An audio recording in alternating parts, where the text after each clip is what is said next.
حضرت بایزید بستامی رحمتullah تعالی علیہ کا انتقال ہوا. اس زمانے میں ایک آدمی کفن چوری کیا کرتا تھا, کفن چوری کرتا تھا, کپڑا بڑا مہنگا ہوتا تھا تو کفن چور بھی پیدا ہو گئے تھے, اور رات کو دیکھتے تھے کہاں کہاں کسی کو دفن کیا تو سویرے جا کے کفن چوری کر کے لے آتے. آپ کا انتقال ہوا تو ایک کفن چور آدمی وہ کہتا ہے میں جنازے میں گیا لیکن میں نے کہا یہ اللہ کے ولی ہیں, ان کی طرف مجھے نہیں دیکھنا چاہیے. اگلے دن میں دوبارہ گیا, ایک کفن چوری کرنے تو میری ہمت نہ ہوئی. تیسرے دن پھر گیا تو ہمت نہ ہوئی. کہتے ہیں چوتھے دن ہوا تو حضرت بایزید میری خواب میں آئے, کہنے لگے چل بس کر اب نہ چوری کرنا. میں نے کہا حضور کیا ہوا؟ فرمانے لگے جس نے میرا جنازہ پڑھا اللہ نے سب کی بخشش فرمائی. تو اب تو بخشا ہوا ہو کہ پھر چوری کرتا ہے, خبردار. حضرت رابعہ بصریہ کا وصال ہوا. بی بی صاحبہ کا جب انتقال ہوا تو کفن چور آ گیا. تو کہتا جب میں نے قبر میں ہاتھ ڈالا نا کفن کو, ایک سمجھ لے پھٹا اتار کے کفن کو ہاتھ ڈالا تو بی بی صاحبہ بول پڑی, کہنے لگی چھوڑ دے,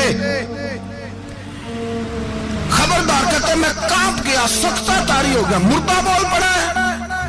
جو مردہ ہوتے ہیں انہیں ولیوں کی زندگی سمجھ میں نہیں آتی. مردہ بول پڑا تو حضرت رابعہ بصریہ فرمانے لگی چھوڑ دے, ایک بخشا ہوا ایک بخشی ہوئی کا کفن چوری کرے گا, بس کر چھوڑ دے. تو کہتے میں کام کے پیچھے گرا تو میں نے کہا اماں تو بخشی ہوئی ہے, تیرا تقوی پرہیزگاری خوف خدا زمانہ جانتا ہے, پر میں کیسے بخشا ہوں؟ میں تو پاپی ہوں, میں نے تو ساری زندگی گناہ کبیرہ کیا, مردوں کے کفن چوری کی, میں کیسے بخشا گیا؟ تو اماں کہنے لگی بولے کل جس نے بھی میرا جنازہ پڑھا ہے رب کریم نے سب کی بخشش فرما دی. بخشے گئے سارے جنازے میں آنے والے. اللہ اپنے بندوں کو یہ شان عطا فرماتا ہے. میرے حضرت قبلہ عالم دوستو, دیانتداری سے کہتا ہوں, مسجد میں بیٹھا ہوں اس وقت, اگر وہ والی سیرت جو کتابوں میں ہم ولیوں کی پڑھتے ہیں وہ اگر کسی شخص میں پائی جاتی ہے تو وہ میرے شیخ میں پائی جاتی ہے, میرے حضرت میں. ابھی آپ جب آئے لوگ کہتے ہیں آپ کی آخری ملاقات کب ہوئی, تو میں کہتا ہوں آخری ہوئی نہیں, کبھی نہ کبھی ہوگی. یہ کیسے ہو سکتا ہے؟ مالی دا کم پانی دینا, پھل پکے ہون یا کچے, پیر مریداں دے سر تے رہندا ہے, وہ جھوٹے ہون یا سچے.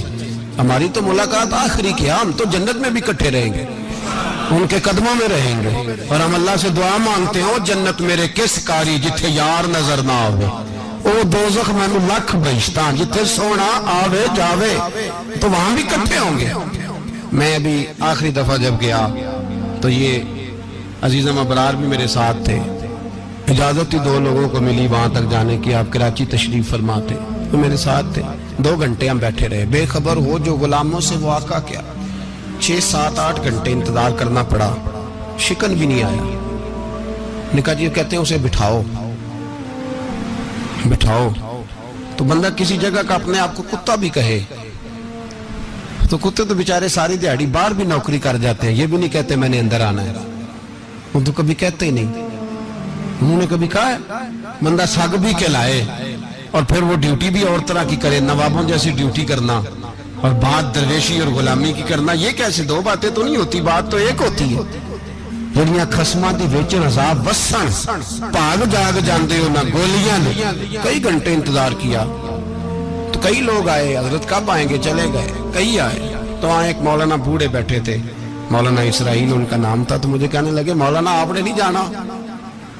میں نے کہا جی ہم نے کہاں جانا ہے, ہم تو یہاں رہنے کے لیے آئے ہیں. جب ان کی 1-2 شخص نے تھوڑی سی میرے اوپر تنقید کی نظر بھی ڈالی کہ یہ کب سے آیا ہے, تو کچھ ہوتا تو ملاقات نہ ہوتی, اور ہم ہیں بھی نہیں, ہم کچھ بھی نہیں. ہمارا تو 4تھے درجے کے نوکروں میں نام آ جائے تو بڑی بات ہے. 4تھے درجے کے نوکروں کو بھی کس میں ہوتی ہے نا, ایک سیکٹری ہوتا ہے, ایک چوکیدار ہوتا ہے, ان کے پاس بھی چابیاں وابیاں ہوتی ہیں, ایک بار والا ہوتا ہے, ایک 4تھے 5ویں درجے کا نوکر ہوتا ہے جس کو کبھی کبھی بتایا جاتا ہے چل گاڑی دھو دے, چل تو آ جا. ہم تو 4تھے درجے کے نوکر بننے کو بھی بھائی بڑے تیار ہیں اور ایمانداری سے تیار ہیں, وہ رکھ لے بس مہربانی.